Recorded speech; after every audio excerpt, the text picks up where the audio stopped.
They don't really hurt anything and are a free upkeep, not to mention the overall strongest units in the game, and holy attack with Nether is fun head. Werewolves aren't as overpowered, and you have to pay their upkeep, but when you get them in huge numbers. Think twice about what you'll do with them. Frog/sheep/squirrel, 3 upkeep, 1 anti-units. Squirrel's Blight. I like keeping the bunch of these 11th stag and lower so they don't enter battle but still protect from pillages. Frog/squirrel come from Total Newbie Handbook, sheep come from Shepherdess. Never hurts to have more units, even for black. I settled for 500k units, when you can have over 1 million to block villages. Iron Golem, horrible mono upkeep, but a royal pain in the butt to kill insufficient numbers. I don't bother with these because you can't get enough of them to be effective with them. Not to mention they don't do much damage. They're also mono eaters galore.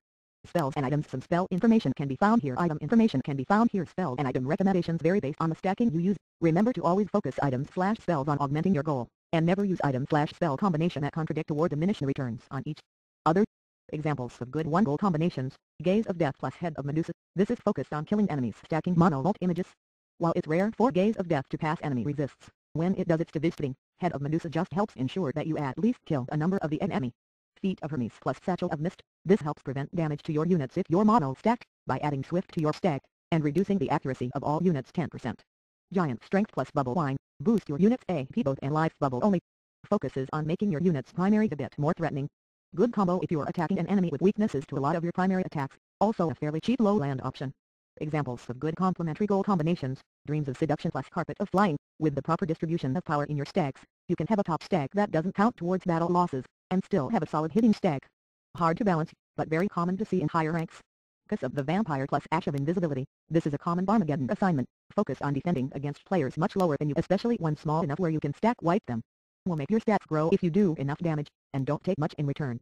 Not a very good assignment if you are surrounded by people who can hit you back hard. Examples of bad 1 goal combinations: Foul Water plus Dial of Venom. This assignment can be useful if trying to punch the poison arrow through barriers, but on defense or on a low barrier target it's a waste of resources. Dial of Venom adds poison, Foul Water boosts damage and adds poison. Dial of Venom has no actual effect in this combination. Examples of bad multi-goal combinations: opposing/interfering goals. Kiss of the Vampire plus Satchel of Mist. If you can't do damage, you can't gain as many units as possible. This is much like healing plus Satchel combinations, in that each effect reduces the usefulness of the other. Kiss of the Vampire plus Strange Metallic Can. Steal life is applied before deaths, and healing is applied after deaths. Again, this is much like the healing plus Satchel combinations, reducing the usefulness of both effects. Some commonly used good combinations. This is a short list to get you started. There are many other worthwhile combinations, but I'll leave them for you to discover on your own. Giant Strength plus Candle of Sleeping, a favorite of people who use units such as Lich and EF3D2, Hunt Road, among other units, because it massively boosts these units' ability to dish out damage. Stun plus Ash of Invisibility. Good little combination here, even though you'll fail stun from time to time. With Ash your mid/low stack strengths can really shine and take out enemy units before they even have a chance to move. Dreams of Seduction plus Carpet of Flying, a common higher ranking setup, requires a lot of calculations, but I feel it important to mention that this is currently a very common combination in the current metagame. Spell note: Black Sabbath is a great spell that boosts holy resistance, mana income, and gives you 666 zombies and 666 skeletons per turn. The downside is that it lowers your population income. If you find yourself in a population spiral, you will want to seriously consider dispelling this spell temporarily. Most of the time though, it is a good idea to have this spell running non-stop. Stacking example: so let's assume you've gotten to 4k Fishland, or higher. You're ready to do a big stack, and take advantage of Black's variety of units it can be at stack. Now we're going to approach this differently than the other two guides, which are both different from each other as well. This is basically because there's so many aspects to stacking that it could take an entire guide in and of itself. In this one we'll construct a common Black strategy of zombie top deluxe stack. While not the top-notch Black stack, it works fairly well, and we'll discuss its weaknesses. Okay, starting this stack out we take an assessment of our units. For now we can assume all units are our playground because this isn't a theme beyond using zombies as a top stack soaker to block the standard white. So there we have a start: zombies, top. Now to fill in the stacks that'll back up these usually wimpy soakers. We have some big ranged units: Lich, Minesweepers, and EF3D. We have some strong ground hitters: Horn Demons, Salamanders, Medusae, and Unholy Reavers and Ghouls. Both to a limited extent we have some nice small ranged units: Dark Elf Magicians, Dryades, Psychic Wisps, and Soul Speakers. We don't want to use our flyers, cause we want to pack as much power behind these zombies as possible to maximize our damage. Now, we definitely want to use our strongest on colors from each category. This means Lich, Horn Demons, and if you have barracks, which we'll assume we do, Dark Elf Magicians.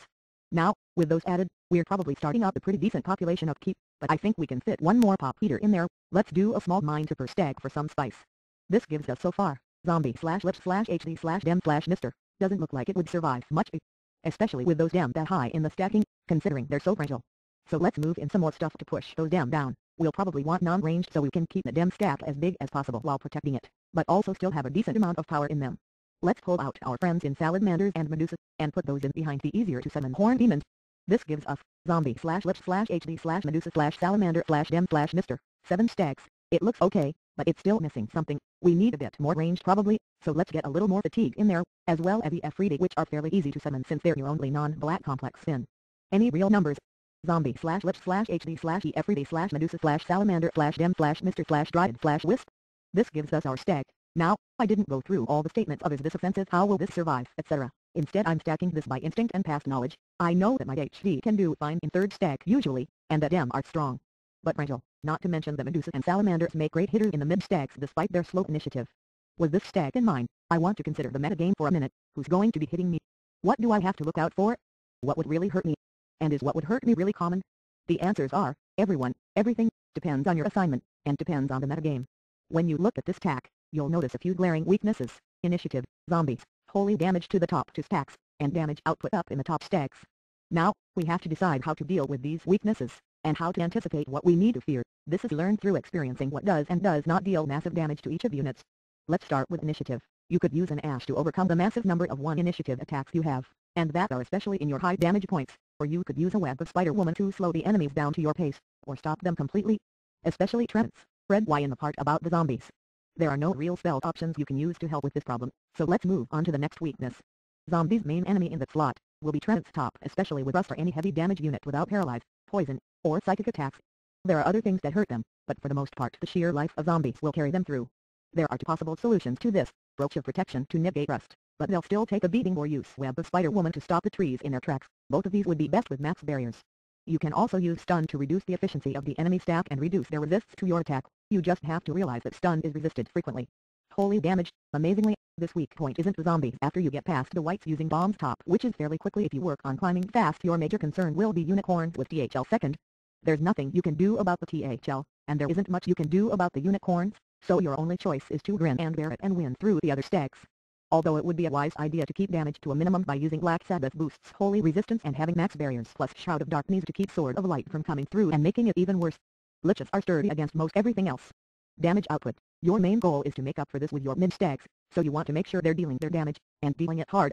Just make sure to keep the mid stacks intact and you'll do fine in this department. Shallow stacks will still hurt you though. If they have fakes, be sure to wipe the fakes, otherwise rely on pounding their top stack into the ground. So we have several options. I lean towards offensiveness, and getting that damage fast is a good way to prevent damage later, so I'd choose Stun/Hash or Giant Strength/Hash. This would make you hit first, hit hard, and ask questions later.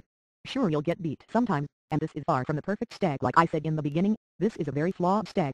The purpose of guides is to teach you how to play, not do anything more. You'll notice that in all my stack guides, the information provided is for a good stack but not one that will win awards for wow factors. This stack, for example, with the assignments I gave, will clearly be beaten by greens. If you see a lot of greens around you, you may wish to switch to Giant Strength/Web. Learn to adapt, and you will have learned something more than many people, and that is what separates the veterans from the intermediate/beginners. Closing notes. Note 1. I can't stress this enough in these guides, max barriers are key. Note 2. Most blacks will rely on candles, bubble wines, and ashes. Most other items are used for specific purposes. These general items work well with black's general nature. Although always be sure to check your stat to see if an odd item would be better than a general item, especially in the case of heavy melee or heavy flying stacks. Note 3. Don't try deviling someone until after you've learned the basics of population and flash or spiral control. You won't like the result, and new players have died from that. Note 4. The stacks I give Arbites are not the only stacks, or even the best stacks. There is no best stack, but yes, that's a different conversation. Experiment, test, find what works best for you. What works for one in this game may not work for another based on your personal quirks, ideas, and efficiency at certain tasks. Good luck, and remember to have fun.